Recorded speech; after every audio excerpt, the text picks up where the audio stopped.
Hello students. आज हम valence shell electron pair repulsion concept संयोजकता कोश इलेक्ट्रॉन युग्म सिद्धांत के बारे में पढ़ेंगे। जब हाइब्रिडाइजेशन कंसेप्ट हमने पढ़ा, ठीक है, किसने दिया था? संकरण। पॉलिंग ने दिया था संकरण। क्यों दिया था संकरण को? ताकि वो मॉलिक्यूल की स्ट्रक्चर को जस्टिफाई कर सके हम कि मॉलिक्यूल की स्ट्रक्चर ऐसी क्यों होती है। इसके लिए हमने संकरण को पढ़ा। लेकिन फिर भी बहुत सारी चीज़ें एक्सप्लेन नहीं हो पाई। जैसे कि अगर हम बात करें मीथेन की आकृति कैसी, संकरण कौन सा है? तो sp3 संकरण। वाटर में कौन सा संकरण है? sp3 संकरण। अमोनिया में कौन सा संकरण है? sp3 संकरण। ठीक है, ध्यान देना कि मीथेन में sp3 संकरण, वाटर में sp3 संकरण और अमोनिया में sp3 संकरण। ठीक है, तो ये जो संकरण हैं sp3 के आधार पे, यदि तीनों जो हैं, ये तीनों में sp3 संकरण है और ये जो चारों संकृत कक्षक हैं, इसमें भी चार, इसमें भी चार और इसमें भी चार, संकरण सेम है तो संकृत कक्षक भी समान है। तो इस चारों संकृत कक्षक एक दूसरे से मिनिमम रिपल्शन स्टेट में रहना चाहेंगे तो कौन सी आकृति अडॉप्ट करेंगे? चतुष्फल की आकृति को अडॉप्ट करेंगे। ठीक है, और चतुष्फल की आकृति यदि अडॉप्ट कर रहे हैं तब हम देख रहे हैं कि मीथेन की तो कैसी होती है? चतुष्फलकीय टेट्राहेड्रल आकृति। लेकिन वाटर मॉलिक्यूल की टेट्राहेड्रल आकृति चतुष्फल की आकृति नहीं होती। अमोनिया की भी टेट्राहेड्रल आकृति नहीं होती। ठीक है, यहाँ पर 109 डिग्री का बॉन्ड एंगल होता है टेट्राहेड्रल ज्योमेट्री में, लेकिन वाटर मॉलिक्यूल में 109 का कोई बॉन्ड एंगल नहीं मिला। अमोनिया में भी 109 डिग्री का कोई बॉन्ड एंगल नहीं मिला। ठीक है, आकृति भी क्या टेट्राहेड्रल नहीं थी। जबकि संकरण को देखें तो संकरण में यदि sp3 हाइब्रिडाइजेशन है तो मॉलिक्यूल की आकृति कैसी होनी चाहिए? टेट्राहेड्रल होनी चाहिए। तो ये कुछ चीज़ें एक्सप्लेन नहीं कर पाई कि वाटर मॉलिक्यूल की टेट्राहेड्रल आकृति क्यों नहीं होती, बंध कोण 109 डिग्री क्यों नहीं होता, जबकि संकरण इसमें कौन सा होता है? sp3 संकरण होता है। ठीक है, तो इसको एक्सप्लेन करने के लिए सिज्विक साइंटिस्ट आए। सिज्विक ने क्या बताया? सिज्विक ने ये बताया कि किसी भी मॉलिक्यूल की यदि स्ट्रक्चर को डिटरमाइन करना है तो उस स्ट्रक्चर को डिटरमाइन करने में, यानी उसके बंधों की व्यवस्था में, उसके लोन पेयर और बॉन्ड पेयर का योगदान होता है। ठीक है, उसकी स्ट्रक्चर किस बात पे निर्भर करती है कि उसमें लोन पेयर कितने हैं और बॉन्ड पेयर कितने हैं। ठीक है, लेकिन जब लोन पेयर और बॉन्ड पेयर की भी बात हो गई तब भी चीज़ें अच्छे से एक्सप्लेन नहीं हुई। देन गैलेस्पी और नायहोम ने सिज्विक का जो कंसेप्ट था, सिज्विक ने क्या बताया था कि किसी भी मॉलिक्यूल की स्ट्रक्चर को डिटरमाइन करने में, यानी उस मॉलिक्यूल में सेंट्रल एटम के चारों ओर बंधों की व्यवस्था करने में उसके लोन पेयर और उसके बॉन्ड पेयर, लोन पेयर एकाकी इलेक्ट्रॉन युग्म और बंधी इलेक्ट्रॉन युग्म का योगदान होता है। ठीक है, और सिज्विक की इस कंसेप्ट को और भी ज़्यादा विस्तृत रूप से संशोधित करके गैलेस्पी और नायहोम ने जो सिद्धांत दिया उसको हम क्या कहते हैं? वेस्पर्ड थ्योरी या संयोजकता कोश इलेक्ट्रॉन युग्म प्रतिकर्षण सिद्धांत, जिसको आज हम पढ़ेंगे। तो गैलेस्पी और नायहोम ने सिज्विक के कंसेप्ट में थोड़ा सा क्या करेक्शन किया कि जो किसी भी सेंट्रल मेटल एटम के चारों ओर जो बंधों की व्यवस्था है वो परमाणु को घेरे रखने वाले इलेक्ट्रॉन युग्म की संख्या तथा उनकी स्थिति पर भी निर्भर करती है। सिज्विक ने क्या बताया था कि बंधों की जो व्यवस्था है वो किस बात पर निर्भर करती है? सिज्विक के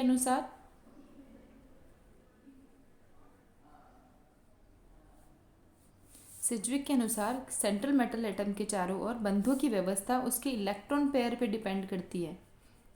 इलेक्ट्रॉन पेयर क्या है? एकाकी इलेक्ट्रॉन युग्म, लोन पेयर और बंधी इलेक्ट्रॉन युग्म, यानी किसी भी एटम के चारों ओर बंधों की व्यवस्था उसके इलेक्ट्रॉन पेयर यानी लोन पेयर और बॉन्ड पेयर पर डिपेंड करती है। ये कौन बता रहे हैं? सिज्विक साइंटिस्ट। लेकिन गैलेस्पी और नायहोम ने जो सिद्धांत दिया, गैलेस्पी एंड नायहोम ने कौन सा, वेस्पर्ट, VSEPRT, ठीक है, वेस्पर्ट जो दिया उसके अनुसार जो बंधों की व्यवस्था इलेक्ट्रॉन पेयर पे तो डिपेंड करती है, यानी उसके बॉन्ड पेयर और लोन पेयर पे तो निर्भर करती है, साथ में उनकी स्थिति पे भी निर्भर करती है कि इनकी पोजीशन कहाँ है, ठीक है।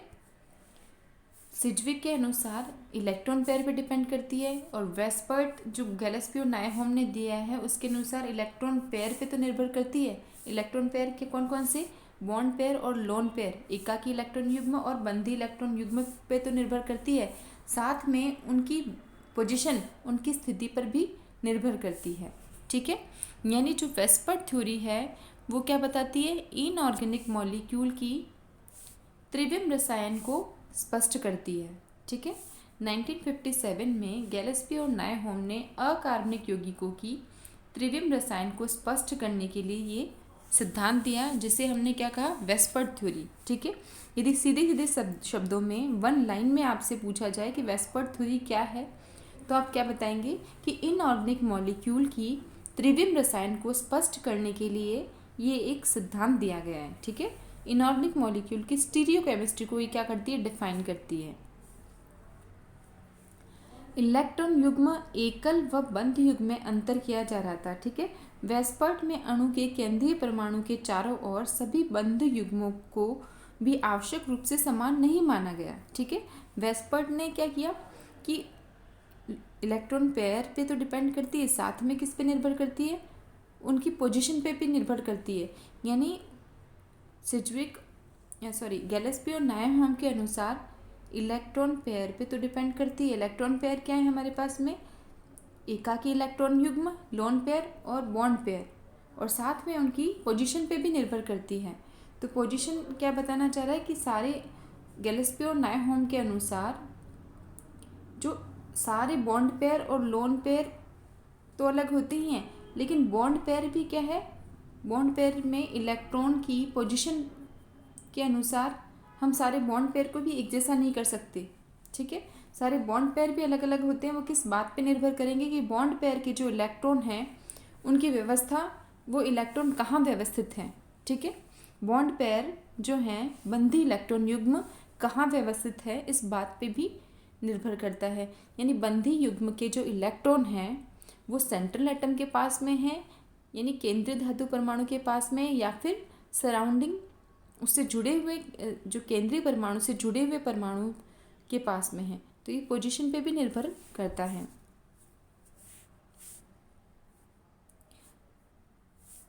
त्रिविम रसायन के इन निर्देशक सिद्धांतों की सुविधा के लिए निम्न नियमों के रूप में हम इनको रख रहे हैं।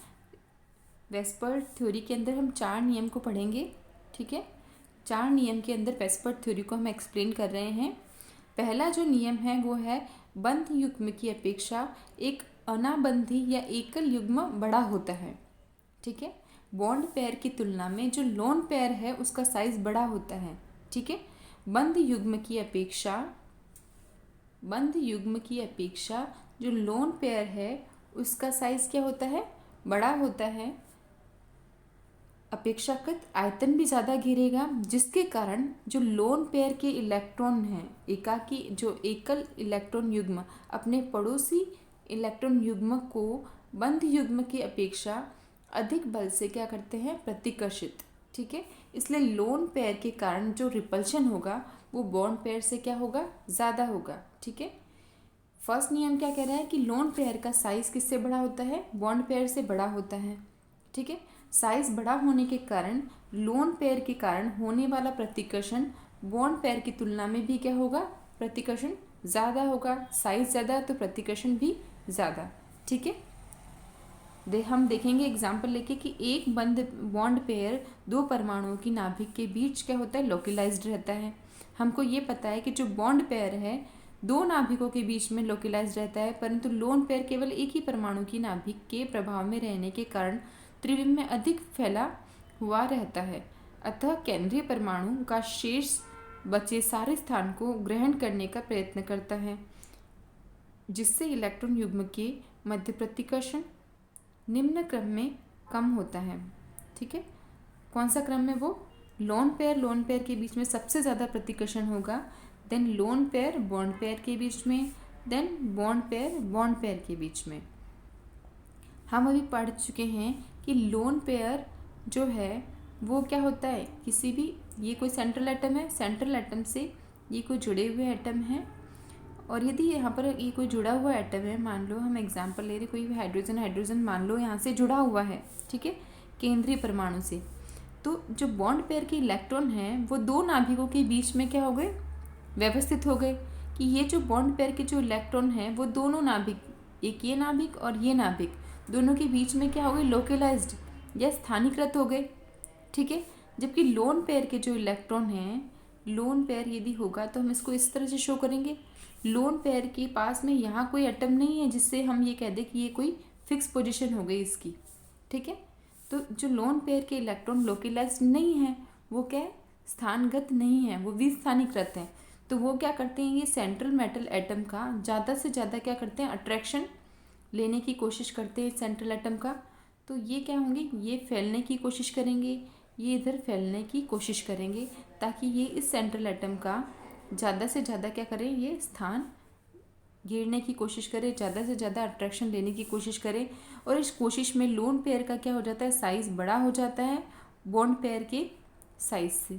यदि लोन पेयर का साइज़ बड़ा हो गया बॉन्ड पेयर के साइज़ से, तो लोन पेयर इस बॉन्ड पेयर को ज़्यादा अधिक बल से प्रतिकर्षित करेगा, ये इसको अधिक बल से प्रतिकर्षित करेगा, ठीक है। और जो बॉन्ड पेयर के बीच में इतना प्रतिकर्षण नहीं होगा, ये क्या है, बॉन्ड पेयर, ये क्या है, बॉन्ड पेयर, ये क्या है, बॉन्ड पेयर। तो बॉन्ड पेयर के बीच में जो प्रतिकर्षण है वो लोन पेयर बॉन्ड पेयर क्या होगा, उससे कम होगा। लोन पेयर बॉन्ड पेयर के कारण जो प्रतिकर्षण है वो क्या होगा, ज़्यादा होगा, ठीक है। तो ज़्यादा होगा तो ये सारे बॉन्ड क्या होंगे, एक दूसरे के पास पास आ जाएंगे, ठीक है, पास पास आ जाएंगे, तो ये जो बॉन्ड एंगल है वो क्या हो जाएगा, कम हो जाएगा। लोन पेयर के प्रतिकर्षण के कारण ये जो बॉन्ड है वो एक दूसरे के पास पास आ जाएंगे और उनका बॉन्ड एंगल क्या हो जाएगा, कम हो जाएगा, ठीक है।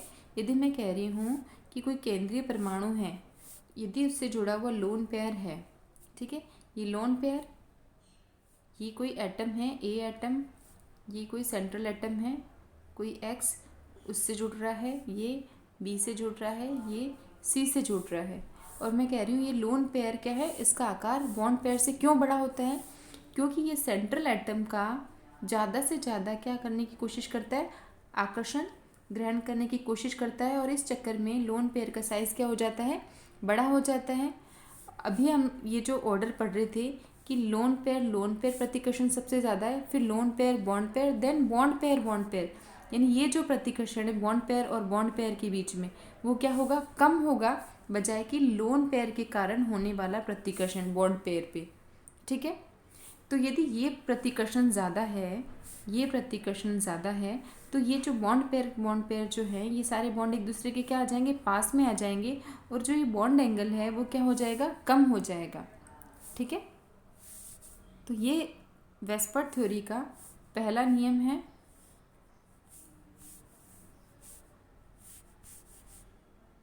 अब इस नियम में हम देख रहे हैं कि अगर दो बॉन्ड पेयर हैं, जीरो लोन पेयर हैं, तो आकृति कैसी होगी, रेखीय होगी। 3 बॉन्ड पेयर और जीरो लोन पेयर, ठीक है, तो आकृति कैसी होगी, त्रिभुजीय होगी, ठीक है। 2 लोन पेयर और 1 बॉन्ड पेयर है तो आकृति कैसी हो जाएगी, वी शेप हो जाएगी। यदि टोटल इलेक्ट्रॉन की संख्या कितनी, इलेक्ट्रॉन युग्म की संख्या 4 है, 4 से मतलब या तो चारों बॉन्ड पेयर हो, या 3 बॉन्ड पेयर 1 लोन पेयर हो, या फिर 2 बॉन्ड पेयर और 2 लोन पेयर। जब 4 इलेक्ट्रॉन पेयर हैं तो चारों में से क्या हो सकता है, या तो चारों के चारों बॉन्ड पेयर हो, या फिर 3 लोन पेयर 1 बॉन्ड पेयर हो, या फिर 2 बॉन्ड पेयर 1 लोन पेयर हो, या फिर अगर 5 बॉन्ड पेयर हैं तो 5 बॉन्ड पेयर को हम कैसे डिफ्रेंशिएट करेंगे, अगर 5 हैं तो या तो पाँचों बॉन्ड पेयर हो, दूसरी कंडीशन है कि 4 बॉन्ड पेयर 1 लोन पेयर हो, तीसरी कंडीशन क्या है, 3 बॉन्ड पेयर 2 लोन पेयर हो, और चौथी कंडीशन क्या हुई, 2 बॉन्ड पेयर और 3 लोन पेयर हो, ठीक है। यदि 6 इलेक्ट्रॉन युग्म हैं तो या तो हो सकता है कि 6 के 6 क्या हों बॉन्ड पेयर, या 5 बॉन्ड पेयर 1 लोन पेयर, या 4 बॉन्ड पेयर 2 लोन पेयर, या फिर उसी तरह से 3 बॉन्ड पेयर और 3 लोन पेयर। ठीक है, व्यवस्था इस तरह से हो सकती है। लेकिन तब ये आकृति जो संकरण के कारण होनी चाहिए वैसी नहीं होगी, चतुष्फलकीय। यदि चारों बॉन्ड पेयर हैं तो हमारी आकृति कैसी हो जाएगी, चतुष्फलकीय। लेकिन एक लोन पेयर आ गया तो बॉन्ड एंगल में भी चेंज आएगा, स्ट्रक्चर में भी चेंज आ जाएगा। और 2 लोन पेयर आ गए तो वही बॉन्ड पेयर की व्यवस्था पर निर्भर करती है आकृति, तो लोन पेयर के कारण बॉन्ड पेयर में भी चेंज आ जाएगा और आकृति में भी चेंज आ जाएगा। ठीक है, तो लोन पेयर और बॉन्ड पेयर की नंबर ऑफ लोन पेयर और बॉन्ड पेयर पे तो निर्भर करती है आकृति या फिर उसकी स्टीरियोकेमिस्ट्री, लेकिन साथ में बॉन्ड पेयर के इलेक्ट्रॉन की पोजीशन पे भी आकृति निर्भर करती है।